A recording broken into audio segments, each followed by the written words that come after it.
রাত 10টার সময় ক্লিনিক বন্ধ করে বাড়ি ফেরার সময় একটা মেয়ে এসে বলল, 1 সপ্তাহ পরে আমার বিয়ে, আর আমি আমার কুমারিত্ব ফিরে পেতে চাই। আমিও সুযোগের অপেক্ষায় ছিলাম, তাই আমি মেয়েটাকে ক্লিনিকের ভিতরে নিয়ে গেলাম। কিন্তু হুঁশ আমার তখন উড়ে গেল যখন সেই মেয়েটি নিজেই নিজের। আমি একজন ডাক্তার, তবে আমার খুব বড় কোনো ক্লিনিক ছিল না। একটা গলির ভেতরে ছোটোখাটো একটা ক্লিনিক ছিল। আজ একটু দেরি হয়ে গিয়েছিল, না হলে আমি রাত 10টার মধ্যেই বাড়ি ফিরে যাই। আজ আমি একটু ফেঁসে গেছি, না হলে এত রাত পর্যন্ত বাইরে থাকতে আমার একদম ভালো লাগে না।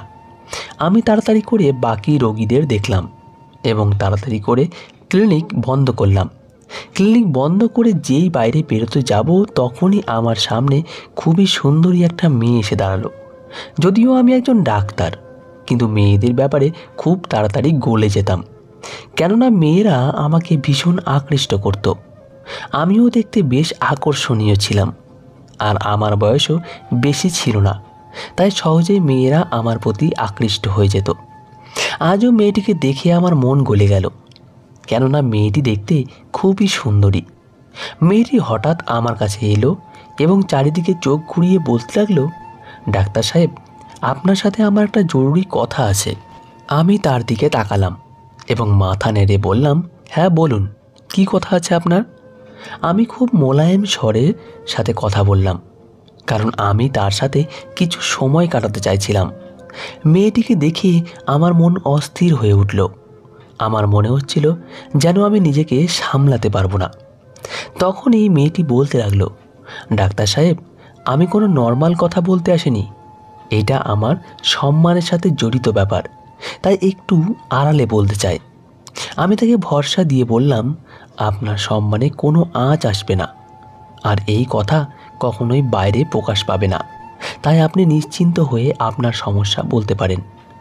রাত 10টা পার হয়ে গেছিল, তাই আমি তাড়াতাড়ি করে বাড়ি যেতে চাইছিলাম, কিন্তু না জানি কী এমন শক্তি ছিল যা আমাকে সেখান থেকে যেতে দিচ্ছিল না। মেয়েটি আরও কাছে এগিয়ে এসে এবং রহস্যময় ভঙ্গিতে বলতে লাগলো, ডাক্তার সাহেব, আমি জানি আপনি খুব ভালো মানুষ।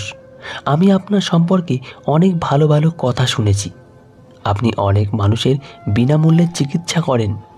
আমার আপনার কাছে একটি জরুরি কথা আছে। আসলে আমার বিয়ে আর কয়েক সপ্তাহ বাকি, কিন্তু আমি আমার কুমারিত্ব হারিয়ে ফেলেছি। আমি জানি না যে এটা আমার জন্য একটা খুবই জরুরি, কেননা বাসর রাতে যখন আমার স্বামী জানতে পারবে যে আমি কুমারী নই, তখন সে পরের দিনই আমাকে ডিভোর্স দিয়ে দেবে। আমি ডিভোর্সের দাগ নিয়ে জীবন কাটাতে চাই না। সেই কারণেই আমি আপনার কাছে এসেছি, যাতে আপনি কোনোভাবে আমার কুমারিত্ব ফিরিয়ে দিতে পারেন। আমিও একটু রঙ্গিলা টাইপের মানুষ, আর মেয়েটিও আমাকে পুরোপুরি নিজের দিকে টেনে নিয়েছিল। তাই যখন সে বলল যে সে তার কুমারিত্ব হারিয়ে ফেলেছে, তখন আমি বুঝে গেলাম যে এখানে আমার কপাল খুলে যেতে পারে। যদি আমি তার কুমারিত্ব ফিরিয়ে দিতে পারি, তাহলে এর পরিবর্তে সে আমাকে তার সান্নিধ্যের কিছু মুহূর্ত তো দিতেই পারে। আমার মাথায় অনেক কিছু ঘুরছিল, তাই আমি তার বিশ্বাস জুগিয়ে বললাম, তুমি ভয় পেও না, আর তোমার ঘাবড়ানোর কোনো দরকার নেই, কেননা তুমি একদম সঠিক জায়গায় এসেছো। আমি তোমার চিকিৎসা করব এবং কয়েকদিনের মধ্যেই তোমার কুমারিত্ব ফিরে আসবে, আর তোমার স্বামী কোনো অবস্থাতেই তোমাকে ডিভোর্স দিবে না। আমার এই কথা শুনে মেয়েটি খুব খুশি হয়ে গেল এবং সঙ্গে সঙ্গেই আমার সাথে ক্লিনিকের ভেতরে চলে এলো। সে ভেতরে এলে আমার বুক ধুকপুক করতে লাগলো, আর তার আওয়াজ আমার কানে বাজছিল। আমার ভয়ও করছিল যে যদি কেউ আমাকে এই অবস্থায় দেখে নেয়, তাহলে আমার খুব বদনাম হয়ে যাবে। এই এরিয়াতে আমার যথেষ্ট সম্মান ছিল, লোকেরা আমাকে খুব ভালো মানুষ বলে মনে করত। আমার চিকিৎসায় লোকেদের উপকার হতো, তাই তারা আমাকে খুব পছন্দও করত। মেয়েটি ক্লিনিকের ভিতরে এসে এক জায়গায় চুপচাপ বসে পড়ল। এটা ভেবে আমার অবাক লাগছিল যে সে এখানে আসার জন্য রাতের সময় কেন বেছে নিয়েছে। মেয়েটি খুবই সুন্দরী, কিন্তু এখানে একা আসতে তার একটুও ভয় করেনি। মেয়েটি যে কাজের জন্য এসেছে আর তার সাথে কেউ নেই, এই কথাগুলো আমাকে ভাবতে বাধ্য করছিল। সত্যিই বলে লোকে, যখন একজন পুরুষ ও একজন মহিলা একা থাকে, তখন তাদের মাঝে তৃতীয় জন হিসেবে শয়তান উপস্থিত হয়। আর এই মুহূর্তে সেই শয়তান আমার ওপরে পুরোপুরি চেপে বসেছে। আমি এই সুযোগ কোনো মতেই হারাতে চাইছিলাম না, তাই আমি তার কাছে গিয়ে বসলাম এবং তার সাথে কথা বলতে শুরু করলাম। আমি তাকে জিজ্ঞেস করলাম, তুমি তোমার কুমারিত্ব কিভাবে হারিয়েছ? তখন সে বলতে লাগলো, আগে আমার একজন প্রেমিক ছিল, যার সাথে আমি অনেক দূর অবধি এগিয়ে গিয়েছিলাম। আমাদের মধ্যে শারীরিক সম্পর্কও তৈরি হয়ে গেছিল, কিন্তু যখন বিয়ের সময় এলো তখন সেই ছোট লোক বিয়ে করতে অস্বীকার করলো এবং আমাকে চরিত্রহীন বলে ছেড়ে দিল। এরপরে হঠাৎ আমার জন্য খুব ভালো ভালো বিয়ের প্রস্তাব আসতে শুরু করে। আমি বুঝতে পারছিলাম না যে আমার সাথে এসব কী হচ্ছে। সেই সময় আমার জন্য একটি খুব ভালো প্রস্তাব এলো, যা আমার বাবা মা বিনা দ্বিধায় মেনে নিল, আর সেই লোকের সাথে আমার বিয়ে ঠিক হয়ে যায়। এখন আমার একটাই চিন্তা, যে যদি সে জানতে পারে যে আমি আমার কুমারিত্ব হারিয়ে ফেলেছি, তাহলে সে আমাকে ডিভোর্স দিতে 1 সেকেন্ডও সময় নেবে না। আর আমি চাই না আমার জীবন এভাবে বরবাদ হয়ে যাক। মেয়েটি মাথা নিচু করে তার সম্পর্কে সব কিছু আমাকে বলছিল। এরপরে আমি কিছু বলার আগেই সে আমাকে বলতে লাগলো, আমি আপনাকে দেখাতে পারি যে আমার কুমারিত্ব কিভাবে শেষ হয়েছে। তার এই কথা শুনে আমার চোখ চকচক করে উঠল, কারণ আমি আমার উদ্দেশ্য সফল হতে দেখতে পাচ্ছিলাম। তার গল্পে আমার কোনো আগ্রহ ছিল না, আমি তো শুধু আমার সুযোগের অপেক্ষায় ছিলাম। মেয়েটি যেই তার কাপড় সরালো, আমার জীবন যেন গলায় আটকে গেল, কেননা মেয়েটি তো আমার সাথে অন্য কিছু করার পরিকল্পনা চলছিল। যেই সে কাপড় সরালো আমি পুরোপুরি বরবাদ হয়ে গেলাম, কেননা সেই মেয়েটি যে আমার সাথে কি করেছে তা আমি নিজেই জানি না। আমি তো তার সাথে শারীরিক সম্পর্ক তৈরি করতে চেয়েছিলাম, নিজের খারাপ উদ্দেশ্য পূরণ করতে চেয়েছিলাম, কিন্তু আজ ভগবান আমাকে সেই সমস্ত কিছুর জবাব সুদসহ ফেরত দিয়ে দিয়েছেন। সেই মেয়েটি কে ছিল আর সে কোথা থেকে এসেছিল তা আমি জানতাম না, কিন্তু সে আমার সম্মান ধুলোয় মিশিয়ে দিয়েছে। আমি সেই মেয়েটির থেকেই প্রতিশোধ নিতে চাইছিলাম, কিন্তু আমার মনেও নিজে থেকেই একটা দ্বিধা ছিল, কেননা সত্যিই তো আমি তার সাথে সম্পর্ক তৈরি করতে চেয়েছিলাম। যদিও আমি এখনও পর্যন্ত তাকে স্পর্শও করিনি, কিন্তু তা সত্ত্বেও সে আমার সাথে এমন কাজ করলো যার পর আমি আর কাউকে মুখ দেখানোর যোগ্য রইলাম না। বহু বছর ধরে যে সম্মান আমি এই এলাকায় তৈরি করেছি তা সব ধুলোয় মিশে গেল। যাদের কাছে আমি সম্মানিত ব্যক্তি হিসেবে পরিচিত ছিলাম, তাদের কাছে এখন আমি শুধু ঘৃণার পাত্র। আমার বদনাম পুরো এলাকায় ছড়িয়ে পড়েছিল, আর যে সম্মানিত ব্যক্তিদের সাথে আমি ওঠা বসা করতাম তাদের কানেও এই সমস্ত কথা পৌঁছে গিয়েছিল, আর এতে আমার সম্মান পুরোপুরি নষ্ট হয়ে গিয়েছিল, আর আমি কাউকে মুখ দেখানোর যোগ্য রইলাম না।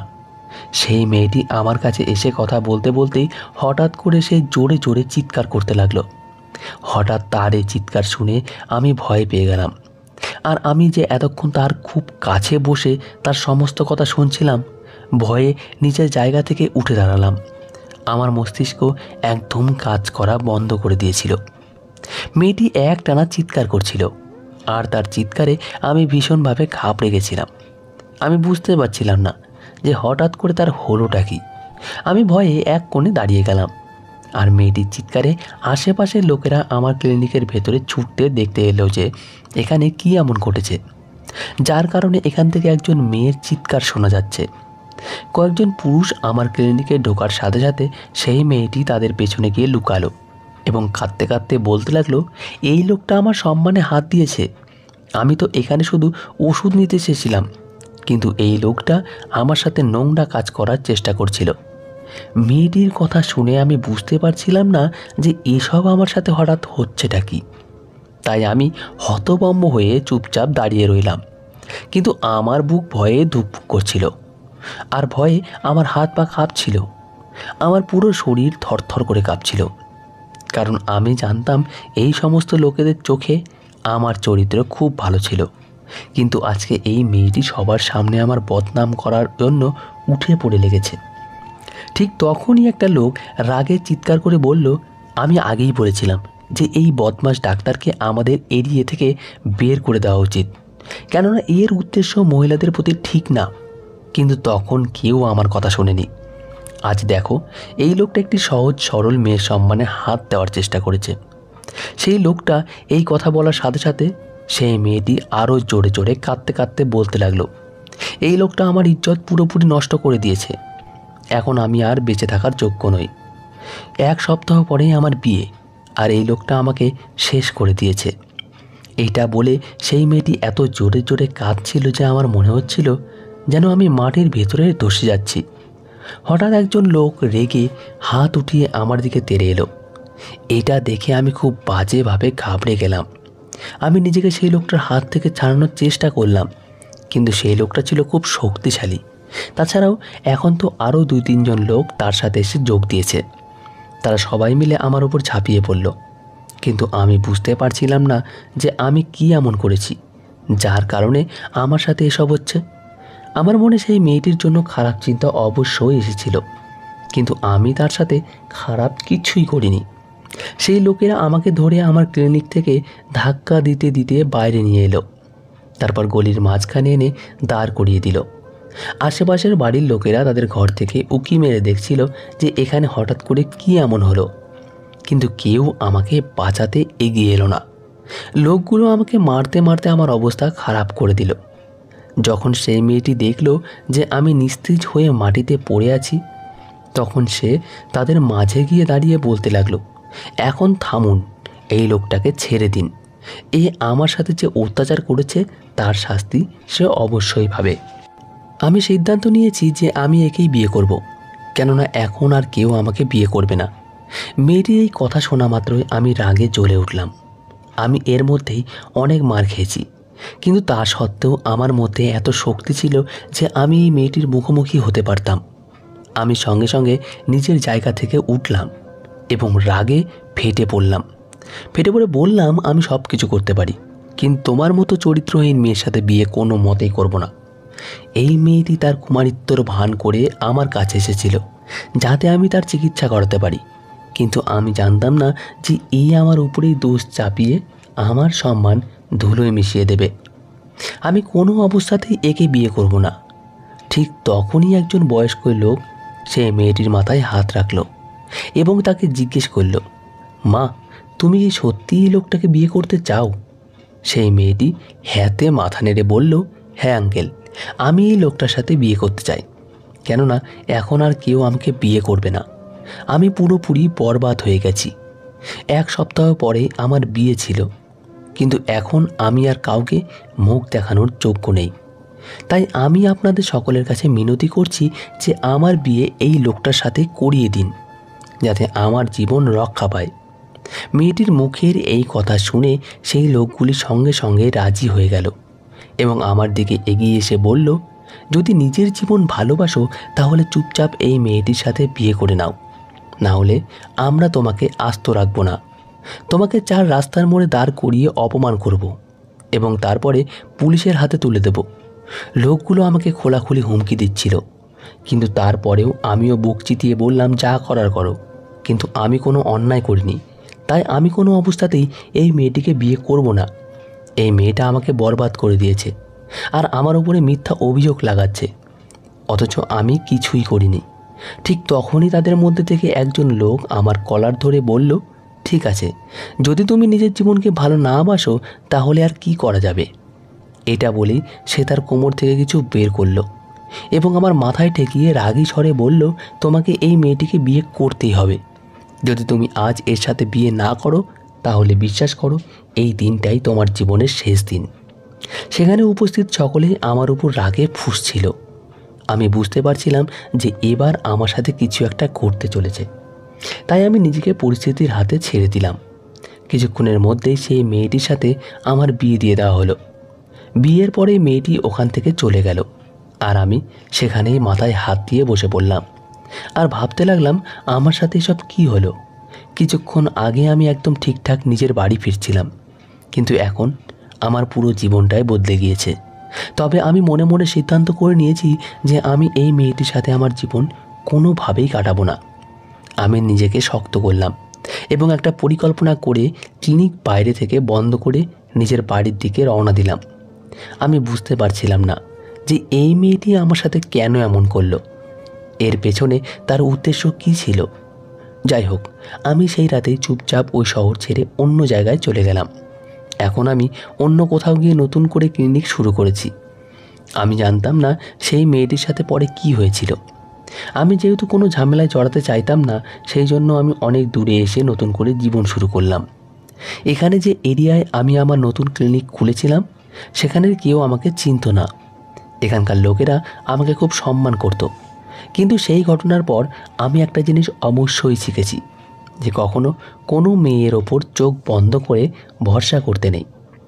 আমি রাত 8টার পরেই আমার ক্লিনিক বন্ধ করে দিতাম, যাতে কেউ আমার ওপর মিথ্যা অভিযোগ লাগাতে না পারে। সময় কাটতে লাগলো, কিন্তু আমার স্বপ্নে সেই মেয়েটি প্রায়ই আসতো। আমি মাঝে মাঝে ভাবতাম, সে আমার সাথে কেন এমন করলো, কেন আমার এত বছরের সম্মান ধুলোয় মিশিয়ে দিল, আমার সাথে কেন এমন হলো। কিন্তু যা হওয়ার ছিল তা হয়ে গেছে, এই ভেবে আমি নিজেকে সান্ত্বনা দিতাম। এখন আমার বেশ বয়স হয়ে গেছে। আমার বাড়ির পাশে যে প্রতিবেশী ছিল, তাদের সাথে আমার ভালো জানাশোনা হয়ে গেছিল। তারা খুব ভালো এবং সৎ মানুষ, আর আমার খুব খেয়াল রাখত। তার স্ত্রীও আমার প্রতি খুব সহানুভূতিশীল ছিল। সেই স্বামী স্ত্রী দুজনে ঠিক করলেন যে তারা আমার বিয়ে দিয়েই ছাড়বেন।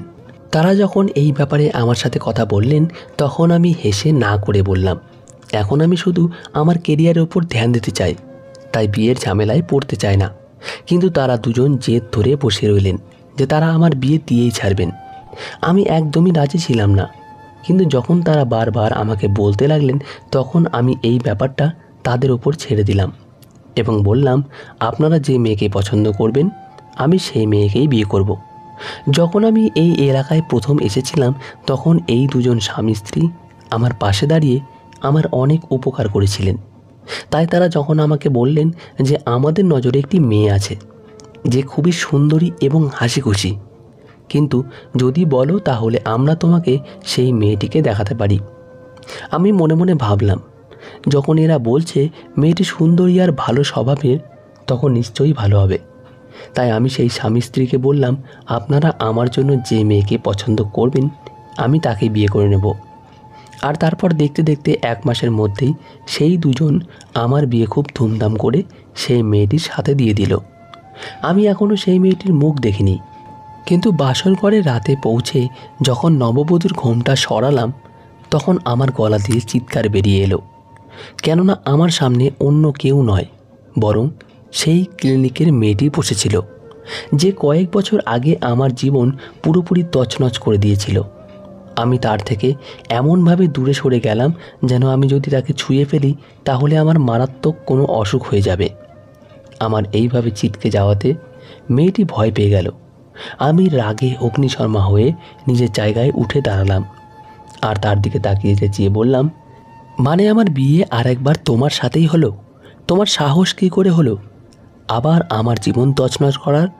মেয়েটি ভয়ে কাঁপতে লাগলো, কিন্তু আমি রাগে গর্জন করে বললাম, আগের বার আমি বাধ্য ছিলাম, নিজের প্রাণের ভয়ে তোমাকে মেনে নিতে হয়েছিল, কিন্তু এখন আমি অসহায় না। সকাল হতেই আমি তোমাকে ডিভোর্স দেব এবং নিজের জীবন থেকে বের করে দেব। আমি তোমার মতো চরিত্রহীন মেয়ের সাথে আমার জীবন নষ্ট করতে পারবো না। এই কথা বলে যেই আমি ঘরের বাইরে যেতে লাগলাম, অমনি সে আমার পা জড়িয়ে ধরে বলল এবং আমার কাছে ক্ষমা চাইতে চাইতে বলতে লাগলো, আমাকে ক্ষমা করে দাও। আমি তোমার উপর যে মিথ্যা দোষ চাপিয়েছিলাম তা পুরোপুরি মিথ্যে ছিল।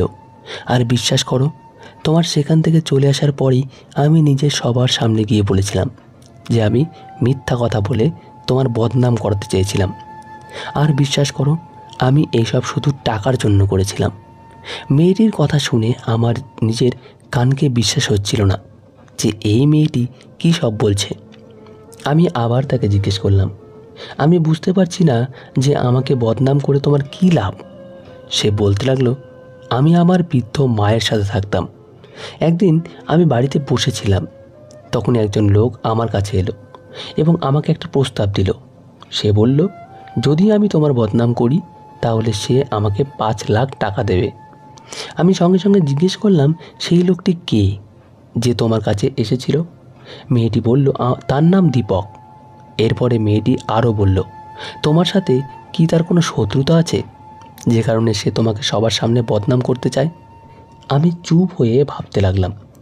পড়াশোনাতে ভালো হওয়ার কারণে আমার কাকার ছেলে দীপক সবসময় আমার উপর হিংসে করত, কিন্তু আমার বিশ্বাস হচ্ছিল না যে ও আমার সাথে এত জঘন্য কাজ করতে পারে। এরপরে মেয়েটি আরও বলতে লাগলো যে আমি এই কাজ তো করে ফেলেছিলাম, কিন্তু তারপর আমার মনে হচ্ছিল যেন আমি অনেক বড় পাপ করে ফেলেছি। তাই তুমি চলে যাওয়ার পরেই আমি প্রতিবেশীদের কাছে গিয়ে তাদের সমস্ত সত্যি কথা বলি। যখন তারা সব সত্যি জানতে পারল, তখন তারা আমাকে আর আমার মাকে অনেক গালিগালাজ করে এবং আমাদের ওখান থেকে বের করে দেয়। আমি তোমাকে অনেক খুঁজেছি, কিন্তু কোথাও পাইনি। আমাকে ক্ষমা করে দাও। আমি হৃদয় থেকে বুঝতে পেরেছি যে আমার এটা করা উচিত হয়নি। এখন আমি এক অদ্ভুত এক দ্বিধায় পড়ে গেছি যে শেষ পর্যন্ত এই মেয়েটিকে কী জবাব দেব। সে আরও বলতে লাগলো, যদি তুমি আমাকে ডিভোর্স দাও তবে আমার বৃদ্ধ মা এই আঘাত সহ্য করতে পারবে না এবং মরে যাবে। প্লিজ তুমি আমাকে ডিভোর্স দিও না। আমি চুপচাপ তোমার বাড়িতে থেকে তোমার সেবা করব, কিন্তু ভগবানের জন্য আমাকে তোমার জীবন থেকে বের করে দিও না। আমি বুঝতে পারছিলাম না আমি কি করব। আমি চুপচাপ তার কথা শুনলাম এবং সেখান থেকে বেরিয়ে এলাম। ধীরে ধীরে সময় কাটতে লাগলো এবং সেই মেয়েটি ধীরে ধীরে আমার বাড়িতে নিজের জায়গা করে নিতে লাগলো, কিন্তু এতে আমার কোনো পার্থক্য পড়তো না। যখনই সে আমার কাছে আসার চেষ্টা করত, আমি তাকে ধমক দিয়ে সরিয়ে দিতাম। কিন্তু শেষ পর্যন্ত আমিও তো একজন পুরুষ, তাই কতদিন আর নিজের বউয়ের থেকে দূরে থাকতে পারতাম। মেয়েটি সুন্দরী হওয়ার পাশাপাশি সৎ স্বভাবের ছিল এবং ধীরে ধীরে সে আমাকে নিজের দিকে আকৃষ্ট করে নিল। মেয়েটি নিজের সুন্দর হৃদয় এবং ভালো স্বভাবের কারণে কয়েকদিনের মধ্যেই আমার বাড়িকে স্বর্গে পরিণত করে দিয়েছিল। আর আমি আমার অতীত ভুলে বর্তমানের দিকে এগিয়ে গেলাম। বন্ধুরা, আমি কি সেই মেয়েটিকে গ্রহণ করে ঠিক করেছি, নাকি আমার তাকে ডিভোর্স দেওয়া উচিত ছিল? কমেন্ট করে অবশ্যই নিজের মতামত জানাবে। তো আজকের গল্পটি এই পর্যন্তই। ধন্যবাদ সবাইকে। ভালো থাকবেন, সুস্থ থাকবেন।